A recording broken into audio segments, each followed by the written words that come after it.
Hey guys, subscribe for daily content, and if you're shopping for gear, make sure you check out the description for the newest items at some of the very best online retailers. There's also links for some of the items that I personally recommend. Thanks!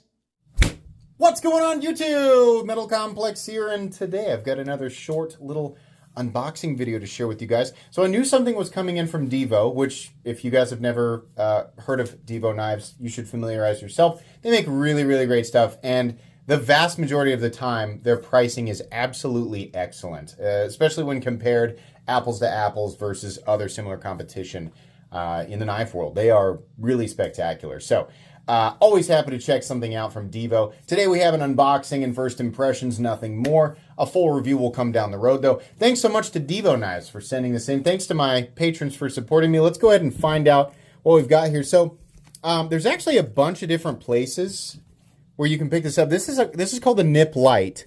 So I'm going to let you guys pause and take a look at this if you want to. And then also this one here shows it a bunch of different, like the OEM up here is Kubi. Release date August 15th. I'm actually recording this on August 15th. I don't know when you guys are seeing it. It's hard because I've got a release schedule, right? So there's a bunch of other stuff in line, but I'll try and get this out fairly quick. But there's a bunch of different places where these different variations are available, and there are 10% off codes, which I'm hoping you guys can all see.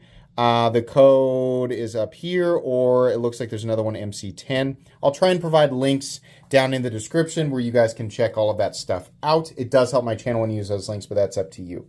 So we have the Nip Lite in purple aluminum. Big fan of purple, definitely.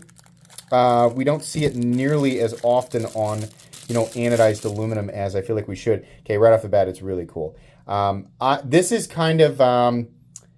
So I'm comparing right now, I'm looking between the camera and in real life, and the purple is maybe a quarter shade darker in real light. I think my camera's it just looks better than my eyes do, but the purple is incredibly vibrant either way.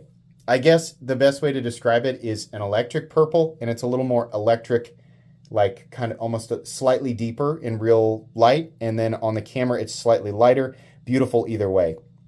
So we have the logo there, nice backspacer, probably a steel backspacer, could be aluminum actually. And then we have a pocket clip, the little spacer under there just to keep the scratches off until I'm ready to carry it. But most importantly, of course, this is an ambidextrous mounting position for the pocket clip, which is really, really cool. Looks like we got T8 hardware as well. I do like that the pivot shows their logo. That means they probably kept the branding off of the blade, which we'll get out here in a second. Really sharp looking pivot. I love that sort of pivot collar look with the bevels there. I think that looks really, really nice, definitely. So let's get this out and take a look at it. Okay, straightforward, little kind of like just an EDC razor or Warncliffe, whatever you want to call it. Now the blade steel on this, here we go, 154 cm. So actually, the combination of materials there, we have Kubi as the OEM and a $99 retail, which I think is already fine considering the materials. But then you have a bunch of 10% off codes, making this a $90 knife in aluminum and 154 cm. Even though it's on the smaller side, I think that's pretty good. That's typical Divo pricing there. We actually also have a little low profile flipper tab, which works really well. Look at that. So this is a thing with me, and not everybody feels the same way. But I have this thing about the complementary zones between the thumb and the index finger. And I think it's a lot more prominent, or it really stands out a lot more when you have a smaller EDC profile. And the reason is, the reason I gravitate away from smaller knives, generally speaking, is not because I think that I need more blade. It's simply because the knife tends to be uncomfortable for me. However, given that, almost ironically, I don't need nearly as much cutting edge as I normally carry, I will opt for an open ergonomic profile on a small, actually I'll opt for an open ergonomic profile on pretty much any knife, just so that I can be comfortable. But what's really important to me is that the jimping area complements the index finger area. Why? I just like to be comfortable if I feel like I have to put my thumb up here, which I don't normally do that. Most of the time when I'm holding a knife like this, admittedly, I'm doing draw cuts or I'm opening a package like this, right? Stuff that is simple, and much more boring utility knife could accomplish, right? The whole reason I'm saying this is I've noticed they've put the jimping up here, which on a smaller knife is naturally where your thumb lands. It always confuses me, and you can let me know how you feel about this. It confuses me when the jimping is like, it's like right to here and then stops. Now that makes sense, and if it's jimped back here, if you're looking at a front flipper, then the prioritization is putting the jimping in an area where you're actually going to deploy. But there's no front flipper here. So I see that a lot on certain knives as if like this is where you're going to be bracing. If I'm going to be doing something like a little detail where I want my thumb up here, which is exactly where they put that jimping, and it is functional. It's just deep enough to catch your finger there. So that's nice. Huge open. It's funny how on this small knife we have a larger choil than what you typically see on, I mean, this is literally a PM2 size choil. It's bigger. How about versus the Demko? Much bigger knife, right? Much more space there as far as a choke up position, right? Not that it's bad. How about versus the Para 3? Also a little bit bigger there. Really like that. That's really cool. Nice short pocket clip, which is appropriate given that the handle is shorter. A little bit of a build, not much, and it's also, because it is the wire clip, it's radiused all the way around, so no big deal there. Yeah, this is really neat. I feel like a lot of people will really enjoy this. Now, how easy is it realistically to manipulate with one hand? A little bit of a catch there if you're, I'm going to be honest here, this spot right here, if you disengage right up against it, the first thing that's going to contact your finger is this little nub. So, to correct that, you want to move back. And then what contacts your finger is this spot right here. Then you can turn it and release it. So that's just sort of an adjustment. There we go. Right there, no problem. Actually, plenty easy to manipulate given that it is smaller. And just doing everything else left-handed to see if I can actually do it. The reverse flick, no problem.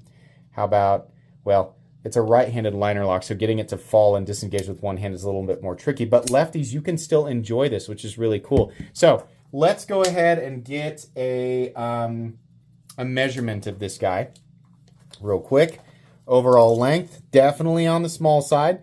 We're looking at 5.5 inches. Blade length is 2.35. Cutting edge is 1.85 inches.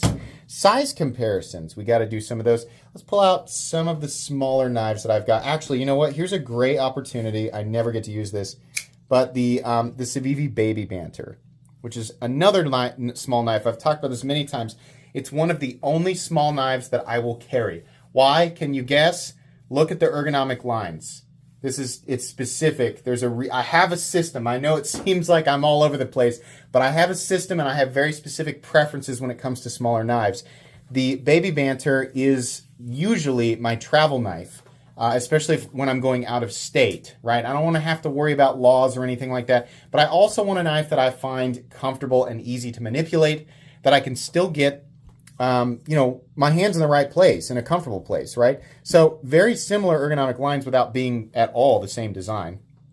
So that's cool. Some other, I guess some of the smaller knives that I generally carry, we'll put it up against the Para 3. You can see there, obviously the Para 3 is a lot larger. We'll put it up against the Ontario Rat Model 2. And I don't know, everything else that I have is like a lot bigger, but I guess we'll just do some other typical knives like the Hogue Deca.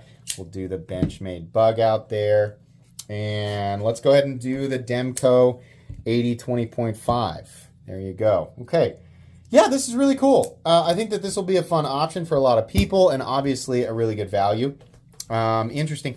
They have worked with QSP in the past. So that's usually who I associate Divo with, but in this case, looks like Kubi, but Kubi does a great job with their OEM stuff. So yeah, cool. I'll be carrying this for a couple of days, and here in a few weeks, you'll get a full comprehensive review. But so far, seems like a pretty good value. That's going to be it today, guys. Links in the description. Please make sure to follow me on Instagram at metal_complex. If you enjoyed this video, leave a like. If you'd like to check out my other content, I do, of course, have lots of videos of knives that are either expensive or inexpensive that I do or don't like, so check those out. And if you enjoy all my content, go ahead and click on that Metal Complex logo right there and subscribe because there's definitely more coming. Thanks again for watching, everybody, and have a great day.